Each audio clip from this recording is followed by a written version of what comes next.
Bienvenue dans cette journée mondiale de l'art qui est sous le signe de l'artivisme, cette combinaison entre le fait d'être artiste et d'activiste. Avec nous, quelqu'un qui connaît bien le sujet, Fabrice Dondedieu. Merci beaucoup d'être avec nous. Est-ce que vous Merci pouvez beaucoup. vous présenter, Fabrice? Alors, Fabrice Don des Dieux Bouaboula-Moutima est mon nom. Je suis du Congo-Kinshasa, la RDC.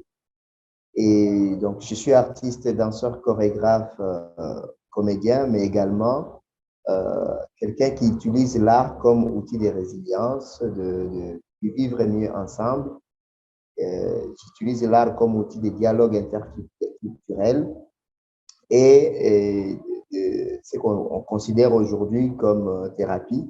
Et plus particulièrement, dans ce sens-là, j'utilise la danse.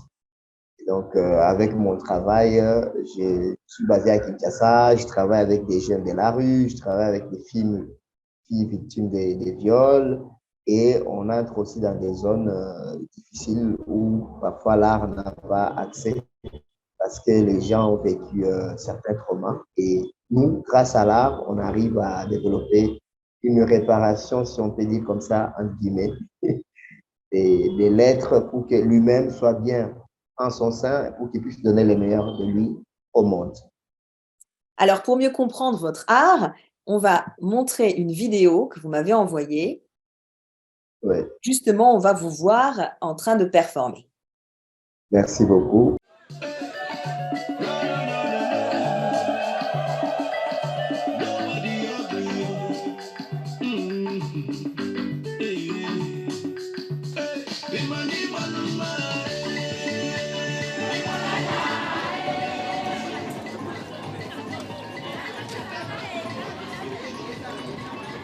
La danse touche toutes les catégories des personnes, quel que soit ton poste de pouvoir, quel que soit ton âge, quelle que soit ta race, quel que soit ton pays.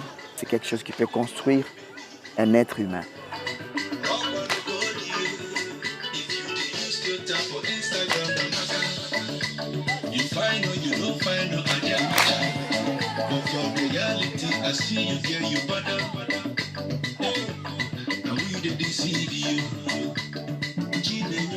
Quand je regarde comment ça se passe, comment tu arrives à donner l'envie de vivre, à réveiller l'espoir à des milliers de gens comme ça, c'est formidable,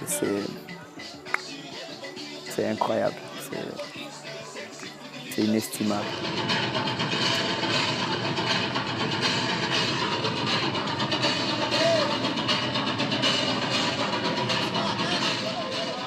La danse, je suis impatient.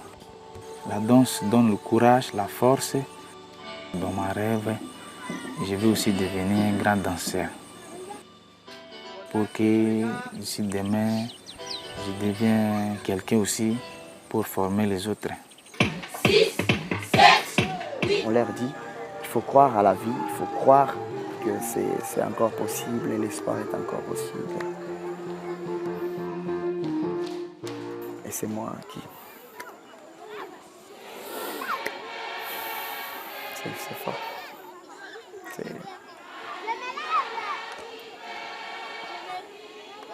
Mais on va continuer. To be continued.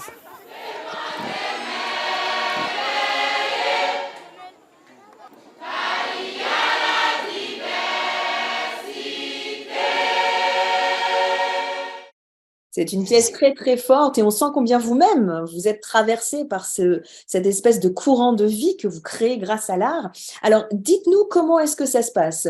Est-ce que on a vu que c'est l'UNHCR qui propose cette vidéo? Est-ce que vous êtes encadré donc par les Nations Unies à chaque fois que vous faites une masterclass? Comment ça se passe? L'avantage avec l'art, c'est que ça nous a permis vraiment de toucher l'humain dans son être profond. Et quand j'ai été proposé pour amener ce genre de programme dans les camps de réfugiés, parce qu'il faut dire qu'au départ, l'idée était venue de African Artists for Development, qui est une fondation basée en France, AAD, dirigée par le couple de Mathias Léridon et Gervan Léridon. Quand j'ai été proposé pour amener ce programme, les amis du Haut Commissariat pour les réfugiés, donc l'UNHCR, beaucoup de leurs agents, ils ne comprenaient pas l'importance de l'art dans les camps parce que pour eux, ils trouvent que la population a plus besoin de quoi manger, euh, de quoi s'habiller, de quoi, quand ils sont malades, avoir les traitements. Et ils oubliaient cette dimension-là des traitements, des lettres à partir de son profond cœur, de son âme. Et c'est là qui m'a permis au départ, avec des exercices d'expérimentation, à arriver à ça. Et comme je n'étais pas, j'ai envie de dire, laisser Clara très bien plus que moi peut-être, avec l'art c'est difficile de tricher. Donc j'étais sincère dans mon travail et moi avec toute mon équipe de Congo Drama Compagnie, on était nous-mêmes plongés dans cet univers et donc on ressentait les effets positifs que cela a mené au fur et à mesure. Comment est-ce que les gens qu'on a trouvés qui étaient incapables de se regarder, ne serait-ce que tout droit dans les yeux, pouvaient avoir la capacité de se regarder, mais aussi de se sourire. Donc, c'est ce qui fait que, voilà. Et donc, nous sommes toujours encadrés par l'UNHCR parce que, là, c'est un exemple dans les camps des réfugiés centrafricains, de Inké, et les camps appartiennent au commissariat pour les réfugiés. Donc, nous, on amène ces programmes-là en appui déjà à cet encadrement qu'ils font avec toutes les autres organisations, notamment PAM et tout le monde qui intervient. L'OMS qui intervient pour l'encadrement des populations réfugiées, puis les atrocités. Et voilà, donc c'est toujours sous leur encadrement, surtout toute la partie logistique. Des fois, nous, on se bat pour avoir un peu de financement pour trouver de quoi manger. Parce que c'est un programme où nous nous amenons nous-mêmes dans les camps. Nous restons avec les réfugiés. On vit leurs conditions et c'est chaque matin, il y aura 5 heures par jour qu'on donne ces ateliers-là. Et là, par exemple, la personne la plus âgée avait 88 ans, 98 ans, comme on dit en France. Chez nous, les Belges, on dit 98 ans. Et la jeune fille moins âgée, elle avait 7 ans. Donc, c'est vraiment un programme qui touche toutes les couches humaines et le changement est palpable. Et l'avantage avec ça, c'est qu'on a associé les autochtones aux réfugiés pendant les ateliers et donc il y avait aussi ces dialogues interculturels dont j'ai parlé. Donc, réussir non seulement à faire en sorte de créer une interculturalité, mais aussi une relation, puisque de ce que vous dites, vous leur permettez de se regarder pour la première fois, quelquefois de se toucher pour la première fois. Donc, c'est vraiment, d'une certaine manière, un impact de l'art pour rendre plus humain les relations. Exactement, c'est ça le but. C'est ça le but, de construire une identité personnelle pour qu'ils puissent découvrir l'identité de l'autre et partager justement cette humanité qui va être sincère, qui va être réelle et non hypocrite. Voilà. Donc, retrouver un certain lien d'empathie, c'est ça? Premier, quand on a intervenu pendant 6 mois, les taux de violence physique, surtout chez les femmes, étaient de 76%.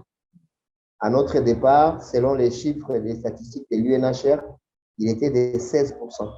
Ah, donc, pour dire combien, voilà, combien est-ce que l'art est impactant. Et donc, toute cette expérience nous a enrichi, ce qui nous a poussé maintenant à mettre tout un schéma maintenant de travail. Aujourd'hui, voilà, je suis invité parfois par-ci par-là pour donner des conférences et je peux expliquer toute la méthodologie que nous mettons en place pour arriver à travailler avec des gens. Parce qu'un réfugié, quand il vient dans les camps, normalement, il pense que c'est pour 2 ou 3 ans. Et selon les rapports de l'UNHCR, en tout cas qu'on a lu de 2018, ils nous ont dit qu'un réfugié reste minimum 17 ans dans un camp. Alors, 17 ans, c'est toute une vie. Donc, ça veut dire que s'il était venu jeune à l'âge de 6 ans, après, c'est un monsieur ou c'est une dame.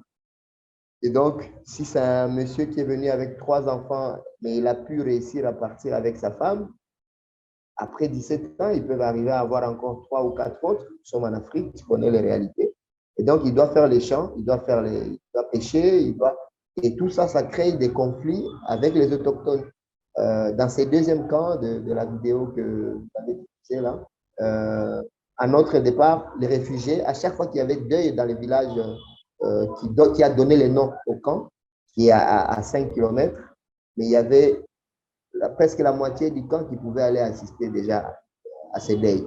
Et vice-versa, quand il y a deuil ou cas de maladie au camp, presque tous les villages sont au courant et les assistances venaient. Et ça nous a vraiment réconforté de voir que grâce à l'art, on a réussi à créer un climat plus humaniste que ce qui existait avant. Et ça nous donne la force de continuer. La Bien que force, c'est très, très dur, c'est très, très lourd sur le plan psychologique. voilà, la force Parce de que tu as des... continuer, parce qu'au niveau mental, ça doit être terrible hein, en termes de C'est souffrance. lourd. C'est lourd, on a des témoignages graves et des fois, tu vois, moi, j'ai beaucoup plus utilisé la technique d'Auguste Boal avec les théâtres invisibles, les techniques et tout ça. Et donc, des fois, il y a des exercices que tu demandes comme ça, innocemment, et tu ne sais pas que ça réveille une autre dimension sentimentale chez l'autre parce que la personne a vécu telle ou telle situation dans son pays, qui fait que lui demander tel exercice, par exemple, juste de fermer les yeux et de se laisser guider par l'autre qui te tient à la main et accepter que tu lui fasses confiance, c'est quasiment impossible. Donc, et ça, parfois, il y avait des discussions, tu ne sais pas pourquoi quelqu'un est très fâché. Et il fallait, voilà, au fur et à mesure, réaliser toutes ces situations, ces degrés d'atrocité que les gens ont vécu et commencer à s'adapter et même réadapter certains exercices que nous avons lus dans certains livres que nous pratiquons. Oui, c'est l'art thérapeute, c'est l'art psychologue presque, c'est un artiste qui a beaucoup de responsabilités vis-à-vis du vivant, vis-à-vis de la personne qu'il a en face. Qu'est-ce que vous auriez envie de dire à notre public d'aujourd'hui pour cette journée internationale de l'art? Alors, pour cette journée internationale de l'art, j'ai envie de lancer un appel au monde entier pour dire qu'il est temps de faire des projets artistiques à construction massive. Moi, je crois que des grands projets artistiques très bien réfléchis avec des personnes engagées comme vous, euh, Lara, nous arriverons à construire un monde plus équilibré et j'ai envie de dire un monde plus meilleur parce que grâce à l'art, on peut se regarder sincèrement, on peut applaudir sincèrement, on peut rire sincèrement et on peut même pleurer des larmes sincères qui ne choquent pas mais qui viennent de ces catharsis qui peut provoquer un travail artistique qui te permet de te découvrir sans être blessé, sans être choqué. Donc, mon appel, c'est ça. Plus d'art et moins de guerre, moins d'armes, plus de spectacles, plus de tournées, plus de projets d'échanges comme ça. Et je crois que nous arriverons à quelque chose qui pourra aider ce monde à aller encore mieux. Donc, je disais que les réfugiés m'ont surnommé ambassadeur de l'espoir. Et donc, à travers cette journée mondiale des arts, j'ai dit espoir toujours, espoir toujours, espoir toujours. Très beau, espoir toujours. Et puis on garde aussi en tête votre appel qui est important, un peu à l'art comme arme de construction massive. Donc merci Facile, exactement. d'avoir témoigné pour cette journée internationale. Votre témoignage était très important. Merci Fabrice.